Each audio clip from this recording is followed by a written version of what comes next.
کہا جاتا ہے کہ یہ اسباب نہیں ہے. بعض لوگ سگریٹ پیتے ہیں، رنج و غم زیادہ ہوتا ہے تو کیا کرتے ہیں؟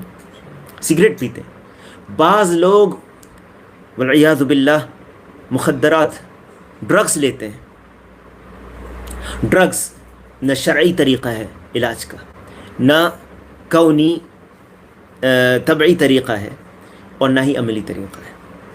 یاد رکھنا یہ تین چیزیں شیخ نے بیان کی، اگر اس سے باہر کوئی طریقہ ہوگا تو پھر وہ مضر ہے. وہ کیا ہے؟ مضر و نقصان دہ ہے.